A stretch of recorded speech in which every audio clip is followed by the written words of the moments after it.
लाखाबद्दल बोलणारे 1500 वर आलेले आहेत. तो निर्णय झाला, पण अदानीला काहीतरी मोठं दिलेलं आहे.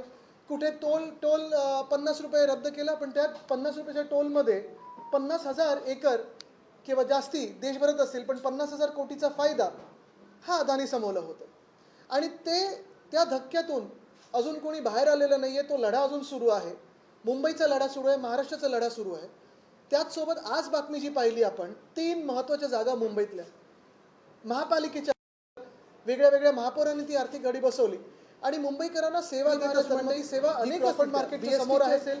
दुसरं म्हणजे पाण्याची असेल, विजेची असेल, रस्त्यांची असेल, बीएसटीची असेल, power receiving station, primary health care centre असेल, मेडिकल कॉलेज असेल, शाळा असेल, हे सगळं करत करत खर्च कुठेही मुंबईकरांना लागला नाही. टॅक्स कुठे नाही वाढवले. या 3 गोष्टी आता 500 लिलाव करणार. मुंबईकरांना सेवा देत असताना ती सेवा अनेक तरी देखील 92,000 करोड, पाण्याची असेल, विजेची असेल, रस्त्यांची असेल, पार्क्सची असेल, प्रायमरी हेल्थ केअर सेंटर असेल, मेडिकल कॉलेज असेल, शाळा असेल, हे सगळं करत करत खर्च कुठेही मुंबईकरांवर लादला नाही. टॅक्स कुठे नाही वाढवले. उलट 500 स्क्वेअर फुटापर्यंतचा जो प्रॉपर्टी टॅक्स होता तो माफ केला. आणि तरी देखील आम्ही सरप्लस 92,000 करोड 92,000 कोटीचा सरप्लस बांधू शकलो या मुंबई महानगरपालिकेत. गेल्या 2 वर्षात आपण पाहतोय एकनाथ शिंदे जे घटनाबाह्य मुख्यमंत्री आहेत, कॉन्ट्रॅक्टर मंत्री आहेत आणि नगरविकास खातं देखील त्यांच्याकडे आहे. मुंबई महानगरपालिकेत कोणी निवडून आलेलं नाही, प्रशासक आहेत. ह्या लोकांनी मिळून मुंबई लुटलेली आहे. महाराष्ट्र तर लुटलाच आहे, पण मुंबई जी आपल्याला वाटत होतं की 92,000 कोटीचं सरप्लस आहे, तो आता जवळपास 1.5 ते 2 लाख कोटीच्या डेफिसिटमध्ये गेलाय, कमिटेड लायबिलिटीमध्ये गेलाय. आणि हे आम्ही गेले 2 वर्ष बोलतो. बरं, हे काही काम झालेलं कुठेही दिसत नाहीये. एक रस्ता दाखवा, एक काम दाखवा मला की जिथे कॉन्ट्रॅक्टरला पैसे दिलेत आणि ते काम पूर्ण झालेलं आहे. कुठेही झालं नाहीये. मागच्या वर्षीचा रस्त्याचा घोटाळा असेल, या वर्षीचा रस्त्याचा घोटाळा असेल, सॅनिटरी पॅड वेंडिंग मशीनचा घोटाळा असेल, स्ट्रीट फर्निचरचा घोटाळा असेल, अनेक घोटाळे आम्ही रस्त्या लोकांसमोर आणलेले आहेत, आपल्याच माध्यमातून आणलेले आहेत. पण आता आपण पाहतोय की कुठे ना कुठेतरी या घोटाळ्यातून पैसे काढून झालेत, खोके भरलेले आहेत, खिशे भरलेले आहेत स्वतःचे. आणि आता मग काय करायचं, तर महापालिकेच्या ज्या जागा आहेत त्याचा लिलाव करायचा. छत्रपती शिवाजी महाराज मंडई जिथे आमचे मासे विक्रेते बसायचे, ती आता लिलावात काढलेली आहे. वरळीतला ॲस्फॉल्ट प्लांट आहे आणि मलबार हिल इथे बीएसटीचं जे पॉवर रिसिव्हिंग स्टेशन आहे ते. म्हणजे एकंदर जर आपण पाहायला गेलं तर आज मुंबईमध्ये जसं पियुष गोयल साहेब आहेत, ज्यांना प्रचारात कुठे मासे दिसले की नाकावर रुमाल लावायला लागतो, त्यांच्यासाठी आणि त्यांच्यासारख्या लोकांसाठी मासे विक्रेत्यांना जागा एकनाथ शिंदे सोडत नाही आहेत. त्यांची जागा देखील विकून कदाचित अदानीच्या घशात घालणार आहेत. जो ॲस्फॉल्ट प्लांट महत्त्वाचा आहे, ॲस्फॉल्ट प्लांट वरळीसाठी असेल, मुंबईसाठी असेल, महाराष्ट्रासाठी असेल, ती जागा देखील मौक्याची जागा आहे, मोठी जागा आहे. माझी तर मागणी हीच राहील की तिथे सरकारी कर्मचारी असतील, रिटायर्ड पोलीस असतील किंवा मग महापालिकेचे कर्मचारी असतील, त्यांना घरं बांधून द्या. पण ती जागा देखील लिलावात काढलेली आहे. मलबार हिलचं पॉवर स्टेशन लिलावात काढलेलं आहे. एकंदर आता राहिलंय काय लिलावात काढण्याचं, तर हे भाजपवाले आणि एकनाथ शिंदे कदाचित आपलं हुतात्मा स्मारक देखील लिलाव करतील त्याचा, किंवा तिथे पण अदानीचा ए लावतील किंवा गुजरातचा जी लावतील. गोष्ट अशी आहे की हे सगळं जे चाललेलं आहे त्याला आम्ही विरोध तर करत आहोतच.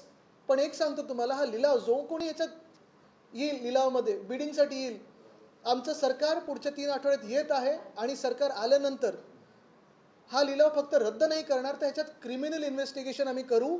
जे कोणी लिलावात येतील की तुम्ही किती पैसे आणि खोके एकनाथ शिंदेंना दिलेले आहेत आणि त्यांच्या सरकारला दिलेले आहेत. कारण हे मुंबई विकण्याचं काम आहे, महापालिका विकण्याचं काम आहे. आणि एकंदर मुंबई महानगरपालिका असेल, पुणे महानगरपालिका असेल, ठाणे, नाशिक, सोलापूर, कोल्हापूर, जिथे जिथे आपण पाहतोय प्रशासक आहेत, जिथे निवडून आलेले कोणी लोकप्रतिनिधी नाही आहेत, तिथे अशा लिलावाचा अधिकार प्रशासकांना दिला कोणी, हा पहिला प्रश्न उपस्थित होतो. ह्याचं उत्तर एकच आहे, घटनाबाह्य मुख्यमंत्री, कॉन्ट्रॅक्टर मंत्री एकनाथ शिंदे. त्यांना महाराष्ट्र लुटायचं आहे, मुंबई लुटायची. कधी मुंबईवर किंवा महाराष्ट्रावर त्यांच्याकडे अशी ताकद नव्हती, सत्ता नव्हती. आता सगळं काही हातात मिळाल्यानंतर काय विकू शकू आणि काय कमवू शकू ह्याच्यात चक्रवलेले आहेत आणि तसंच काम चाललेलं आहे.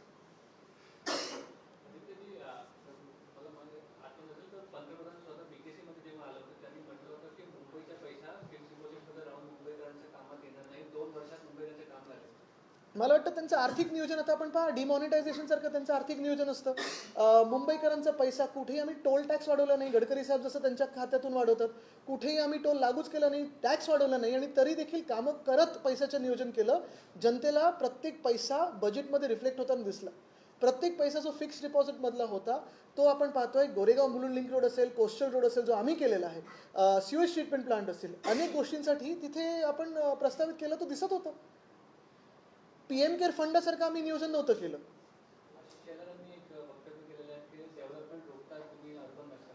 बघा त्यांच्याकडे मी पाहत सुद्धा नाही. मी आधीपासून सांगितलंय, सहानुभूती आहे माझी त्यांच्याबद्दल, तर मी त्यांच्यावर जास्ती काही बोलत नाही. पण एक नक्की आहे, आपण आज पाहतोय जी परिस्थिती आलेली आहे, मासे विक्रेते ह्यांना मुंबईत नको आहेत. भाजप असेल, पियुष गोयल साहेबांसारखे लोक असतील, किंवा मग एकनाथ शिंदे असतील, छत्रपती शिवाजी महाराज मंडई इथून का मासे विक्रेत्यांना काढताय तुम्ही? जे आत्ता तिथे बसलेले आहेत त्यांना तुम्ही बाहेर काढणार, तिथे कुठचं तरी मोठं टॉवर बांधणार, हे कोणासाठी होतंय? आणि जर हे झालं तर पुढचं पाऊल हेच आहे की हे कोळीवाड्यांमध्ये पण घुसणार, आणि ते कोळीवाडे देखील क्लस्टर करून अदानी किंवा त्यांच्या आवडत्या बिल्डर कॉन्ट्रॅक्टरच्या घशात घालतील.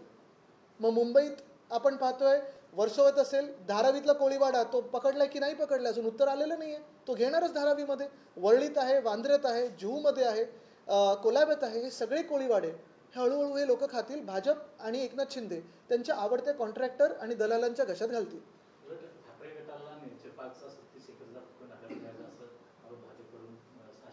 बघा मी ज्यांना उत्तर देत नाही त्यांना उत्तर देत नाही. जे थोडे अभ्यास होत त्यांच्याशी चर्चा होऊ शकते.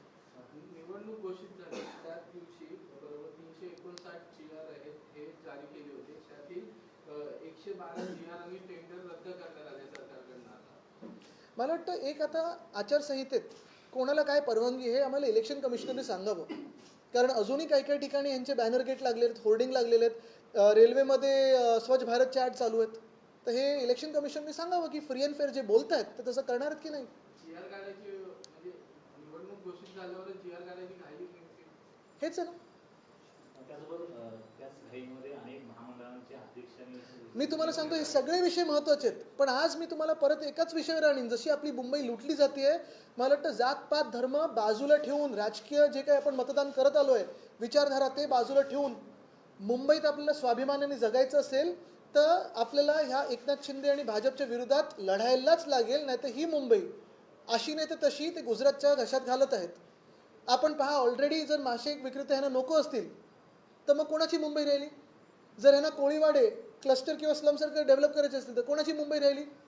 जर ह्यांना छत्रपती शिवाजी महाराज मंडई असेल, आपला ॲस्फॉल्टचा प्लांट असेल, आपलं पॉवर स्टेशन असेल, हे प्रायव्हेट बिल्डर्सच्या घशात घालायचं असेल तर कोणाची मुंबई राहिली? फुकटात 1080 एकर जर ह्यांना अदानीच्या घशात घालायचे असतील तर कोणाची मुंबई राहिली? मग मुंबईचा आवाज आणि मुंबईच्या आपल्या माणसाचा आवाज हा राहणार की नाही राहणार, की असंच तुम्ही शांत होऊन जाणार, हे तुम्हाला ठरवायचं. जे कोणी माझा लढा ह्या मुंबईच्या जे विकायला काढले, मुंबईचा लिलाव जो होते, लिलाव पण नाही, फुकटात मुंबई दिली जाते, तो माझा प्रतिस्पर्धी आणि त्याच्या विरोधात मी लढणार. मी बघतच नाहीये. मी एकच बघत आहे की माझा लढा आणि उद्धव बाळासाहेब ठाकरे, शिवसेना उद्धव बाळासाहेब ठाकरे ह्या पक्षाचा लढा, जे महाराष्ट्राच्या स्वाभिमानावर येतात, महाराष्ट्राच्या अस्मितेवर येतात, महाराष्ट्राची लूट करत आहेत, इकडच्या तरुणांना बेरोजगार कडून सोडत आहेत, इकडून रोजगार दुसऱ्या राज्यात नेतात, त्यांच्या विरोधात आहे आणि त्याच्या विरोधात लढत राहू. एक वेगळा प्रश्न आहे. 5 दिवसापूर्वी मुंबईतील मालाडमध्ये एका मराठी तरुण मुलाचा खून गेला, तर त्याच्या आई वडिलांना देखील मारहाण झाली. मात्र कोणत्याही राजकीय पक्षाकडून अजून त्या संदर्भात काही बोललं जात नाही किंवा आपण माझं त्या दिवशी वक्तव्य पाहिलं नसेल. हे भाजपकरण होतं महाराष्ट्राचं. कधीही महाराष्ट्रात अशी संस्कृती नव्हती. हे भाजपकरण चाललेलं आहे. हे मॉब लिंचिंग वगैरे भाजपच्याच डोक्यात असतं. कायदा सुव्यवस्थेची परिस्थिती एवढी बेकार कधीही नव्हती झाली, आणि त्यासाठी एकच व्यक्ती जबाबदार आहेत, एकनाथ शिंदे. कारण त्यांच्या राजवटीत आपण पाहतोय ही परिस्थिती ढासळत चाललेली आहे. आपने मॉब लिंचिंग की बात की, वही हम यूपी का केस है, बहराइच का केस है, वहाँ पे भी सेम केस हो रहा है आज, जो है एनकाउंटर भी हुआ है वहाँ पे, उसके लेकर मैं आपको फिर एक बार आपका ध्यान आकर्षित करना चाहता हूँ मुंबई की जो लूट हो रही है उसके ऊपर. क्योंकि मुंबई में 1080 एकड़ अदानी के और दिए गए, अदानी के हाथों में दिए फ्री ऑफ कॉस्ट. और आज मैंने पढ़ा छत्रपति शिवाजी महाराज मंडई हो, वर्ली में एसफॉल्ट प्लांट हो, या बीएसटी का पावर रिसीविंग स्टेशन हो, ये तीनों चीज़ें अभी उनका बिडिंग होगा और किसको मिलेगा पता नहीं. लेकिन हमारे जो कोली बांधव है उनके हाथों से ज़मीन छीनी जा रही है. हमारे जो मुंबई है, मुंबई करों के हाथों से ज़मीन छीनी जा रही है. मला वाटतं बेस प्राईस कशाला लावता तुम्ही? आता कदाचित ते जसं मी सांगितलं ना, हुतात्मा चौकाला ते पण विकायला काढतील, एवढंच राहिलं यांच्या हातून. त्यांचं मेंटेनन्सचं काढलंच असेल काहीतरी. सर, महाराष्ट्र में इलेक्शन अनाउंस हो गया है, आपकी एक और मीटिंग चल रही है महाविकास अघाड़ी की, इस बीच अब वो आजमी नाराजगी व्यक्त करते हैं, कहते हैं कि बिना हमें संपर्क में लिए सीट शेयरिंग का अनाउंसमेंट नहीं होना चाहिए, वरना इसके रिपरकशन देखने मिल सकते हैं। मुझे लगता है मैं उसमें जाता ही नहीं हूँ, सारे वरिष्ठ नेता हैं उसमें, तो मुझे उस पर बात करने की जरूरत नहीं. वो अपने आप जो सारे जो मित्र पक्ष हैं उनसे बात करेंगे. So, MBA में all is well, all is well, लेकिन महाराष्ट्र में all is not well. Maharashtra की लूट चल रही है, महाराष्ट्र पे अन्याय हो रहा है, महाराष्ट्र पे अत्याचार हो रहा है, और उसके खिलाफ हम लड़ रहे हैं. एक बीजेपी की तरफ से किया जा रहा है कि आप डेवलपमेंट भी है, इसको कैसे? उनको मैं जवाब नहीं देता, क्योंकि एक ही बात है, मैं इंडिव्हिज्युअली किसी को जवाब नहीं देता, लेकिन तुम्ही एक निश्चित आहे हे बघा, जेव्हाही कोणी अदानीवर बोलतं तेव्हा भाजप कशाला येतो डिफेंड करायला त्यांना? आम्ही भाजपवर टीका करतो, कोणी डिफेंड नाही करत स्वतःला. अदानीवर बोलल्यानंतर भाजप काही गुंतवणूक आहे कोणाची एकामेकांमध्ये? काय नक्की आहे गुंतागुंती? आदित्य, एक प्रश्न असा आहे की 36 जागा होती, MMR रिझर्वमध्ये 60. तो ये बताइए, प्रत्येक जागेत अदानी जागा घेतात. धारावी का मुद्दा कितना अहम है चुनाव? मला वाटतं बघा, हा कदाचित तुम्हाला वाटत असेल चुनावी मुद्दा आहे, चुनावी मुद्दा नाही आहे, हे सगळं वेगळी गोष्ट झाली. माझ्यासाठी हा मुंबईच्या जीवन मरणाचा मुद्दा आहे, माझ्यासाठी हा मुंबईच्या स्वाभिमानाचा मुद्दा आहे, आणि माझी मुंबई मी कोणाला लुटू देणार नाही हे मी ठरवलेलं आहे. वरळी हा हायप्रोफाईल मतदारसंघ झालाय. संपूर्ण महाराष्ट्र, कारण महाराष्ट्राला आज वाचवायचं. आणि ते जे अदानींना दिलं जात आहे ते आता तुम्ही म्हणाल की आमचं सरकार करणार ते परत घेतलं जाणार. मी तुम्हाला एक सांगतो, ही भूमिका मी स्पष्ट केली होती. अदानी समूहाच्या आम्ही विरोधात आहोत का? नाही. वैयक्तिक त्यांच्या विरोधात आहोत का? तर नाही. जर त्यांना जे टेंडर मिळालं त्याच्या चौकटीत जर करत असेल कोणी, मग नुसतं ते नाही, कोणी असेल, निश्चितपणे करू दे, पूर्ण पाठबळ मिळेल. पण त्या टेंडरमध्ये देखील काही काही गोष्टी अशा, जसं TDRची गोष्ट आहे, प्रीमियमची गोष्ट आहेत, अजून काही गोष्टी आहेत जे घोळ नाही तर घोटाळ्यानंतर अनियमितता, या तिघांमध्ये ग्रे एरिया आहे. मुंबईची लूट होऊ नये ह्या भूमिकेने आम्ही मैदानात उतरलो आहोत आणि लढत आहोत. ही मुंबई मिळवायला लागली, मिळाली नव्हती आपल्याला, मिळवायला लागली, पण अदानीला मिळते, फुकटात मिळते, ती आम्ही मिळू देणार नाही. कारण इथे पहिला आवाज स्थानिक मुंबईकरांचाच असायला पाहिजे, जातपात धर्म न पाहता मुंबईकरांचा आवाज इथे प्रमुख असायला पाहिजे. एक मिनटं, त्याच्यातच तुम्हाला सांगतो, आमचं सरकार आल्यानंतर ह्याचा पूर्ण या टेंडरचा आम्हाला पुनर्विचार करायला लागेल, जर गरज असेल तर रद्द करू. जे फुकटात किंवा जे काही नियम पाहिजे ते पूर्णपणे रद्द व्हायलाच पाहिजे. आणि आमचं ते मागणी आहे, धारावीत 500 स्क्वेअर फुटाची घरं द्या, पोलीस हाऊसिंग द्या. तुम्हाला माहिती आहे पोलीस हाऊसिंगचा किती मोठा प्रश्न आहे, रिटायर्ड पोलीस फॅमिलीचा किती मोठा प्रश्न आहे. सरकारी कर्मचारी आता घरं मागतात, तिथे गव्हर्नमेंट कॉलनी देखील आहे, तिथे देखील आम्हाला घरं पाहिजेत. मुंबईकरांचा प्रश्न सुटत नाही आहे, आणि तुम्ही कुठच्या तरी परराज्यातल्या बिल्डरला जमीन देताय मुंबईच्या. डेवलपमेंट इशू की आप बात कर रहे हैं, आने वाले चुनाव में कहीं ना कहीं इसमें कम पड़े तो वोट जिहाद बटेंगे तो कहेंगे इस नैरेटिव पे भाजपा जब भारतीय है तब हिंदू मुस्लिम, अगर वो ना हो तो फिर हिंदू में जाति में कोई वाद विवाद करती है, वो ना हो तो हिंदुस्तान पाकिस्तान का कार्ड खेलती है और फिर जाके नवाज शरीफ के गले मिलती है. ये भाजपा की नीति होती है, लेकिन महाराष्ट्र को पता है. सर, अपने कैबिनेट को रद्द करने की बात करी डिसीजंस को, कल सीएम शिंदे कहते हैं कि आप एंटी डेवलपमेंट विचारधारा वाले हैं. मुझे लगता है कि मैं एंटी करप्शन हूँ, मैं एंटी कावर्ड हूँ जो वो खुद है, और मैं मुंबई के लिए और महाराष्ट्र के लिए प्रो महाराष्ट्र और प्रो मुंबई का हूँ. ते मराठीत एकदा पुन्हा की भाजपकडनं आता एक नवीन कानून दिला गेला आहे. हे मी किती वेळा बोललो, आणि मी तुम्हाला परत एकदा सांगतो, हा लढा जो आहे पुढच्या 20 दिवसांमध्ये अनेक भाजपचे नेते देशभरातून येतील, आणि तुम्हाला एक तर हिंदू मुस्लिममध्ये भांडण करायचा प्रयत्न करतील, हिंदूंमध्ये जातींमध्ये भांडण निर्माण करण्याचा प्रयत्न करतील, आणि ते नाही चाललं तर बांगलादेशमधून कोणतरी येते, रोहिंग्या येते, किंवा पाकिस्तान आणि आपलं काहीतरी दाखवतात. पण त्याच पाकिस्तानसोबत आपले प्रधानमंत्री जाऊन नवाज शरीफ यांचे मिठी मारतात त्यांना. त्याच बांगलादेशसोबत भाजपचं BCCI जाऊन क्रिकेट खेळतं. मुद्दा हा आहे की हे सगळं आपल्याला भांडणांमध्ये व्यस्त ठेवणार, आणि अदानीच्या घशात किंवा त्यांच्या आवडत्या कॉन्ट्रॅक्टर आणि बिल्डरच्या घशात मुंबई आणि महाराष्ट्र घालण्याचा प्रयत्न करणार. मी महाराष्ट्रासाठी लढत आहे. या भांडणामुळे राज्याची परिस्थिती बिहार आणि उत्तर प्रदेश सारखी होऊ भाजपकरण आम्ही करू देणार नाही. आणि उत्तर प्रदेशने तर मार्ग दाखवलाय, अयोध्याच्या सीटने मार्ग दाखवलाय आम्हाला. हिंदू मुस्लिम यूपी में भी हो रहा है ऐसा. मुझे लगता है अगर आप देखें तो पूरा देश जानता है कि आज इस देश को ज़रूरत है तो वो रोज़गार और रोज़गार की ज़रूरत है. युवा आज भटक रहे हैं क्योंकि रोज़गार नहीं है. एयर इंडिया के 600 पदों के लिए देश में से 25,000 लोग कलीना में आए थे. महाराष्ट्र में 17,000 कांस्टेबल्स के पदों के लिए लगभग 17 लाख युवा मुंबई में आए थे। ऐसे ही परिस्थिति हर एक क्षेत्र में है, वो पब्लिक हो या प्राइवेट इंडस्ट्रीज हो। तो आज ज़रूरत है रोजगार की, तो उसी पे बात करते हैं। सर आशिष शेलार असं म्हणतात ते अदानी समूहाला जर 180 जागा दिल्या असेल एकाही डॉक्युमेंटमध्ये जर महायुतीचं जर नाव असेल तर मी राजकारण सोडेल, नाहीतर मग आदित्य ठाकरे यांनी संन्यास घ्यावा. मी पहिलंच सांगितलं, खूप सहानुभूती आहे मला त्यांच्याबद्दल, मी कधी काही बोलत नाही, कारण त्यांची भाजपमधलीच परिस्थिती अशी झालेली आहे. काही मला म्हणायचं नाही, त्यांना म्हणू दे. काही काही ठिकाणी मेंटल काउन्सिलिंगची गरज असते. आदित्यजी, महाविकास आघाडी असताना आपल्याच एक मंत्र्यांनी ज्या अधिकाऱ्यांच्या विरोधात आवाज उठवला होता आणि एका मोठ्या सेलिब्रिटीच्या मुलाला ज्यांनी अटक केलं होतं, आता तेच अधिकारी पुन्हा एकदा महायुतीकडून निवडणूक लढण्याच्या तयारीत आहेत. मला वाटतं असे आपण पाहाल की महाराष्ट्रभरात अनेक उमेदवार उभे राहू शकतात. एकच महत्त्वाचं आहे की जी काही त्यांची ती महाझुटी आहे ही महाराष्ट्र लुटायला निघालेली आहे. गेल्या 2 महिन्यात आपण पाहाल वाटेल ते वचनं दिलेली आहेत, ते काही पूर्ण करणार नाही, कारण 2 वर्ष त्यांची सरकार होतं, राजवट होती.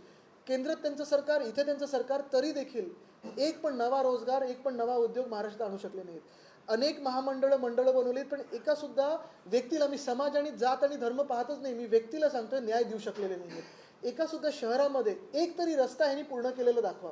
एक तरी गावामध्ये शेतकरी आत्महत्याने थांबवलेली मला सांगा. कुठे न्याय दिला या लोकांनी? 2 आठवड्यांमध्ये जे काही त्यांनी धुरळा उडवायचा प्रयत्न केलाय तो होणार नाही. लोकांना माहिती आहे. अदानीसाठी धारावीमध्ये एक बाहेरून उमेदवार आणतात असं तुम्हाला वाटतं? IRS अधिकारी मी आज विषय माझ्या ह्या 3 गोष्टींवर निगडीत ठेवतोय. अदानीचं. बरोबर आहे, पण आज कालचं अदानीचं होतं, आजचं पण अदानीचं आहे. पण मी तुम्हाला सांगतो उद्या मुंबईचं राहणार. नाही, म्हणूनच धारावीत अदानीसाठी जर एखादा उमेदवार आणतायत आयात घोषित तर होऊ द्या.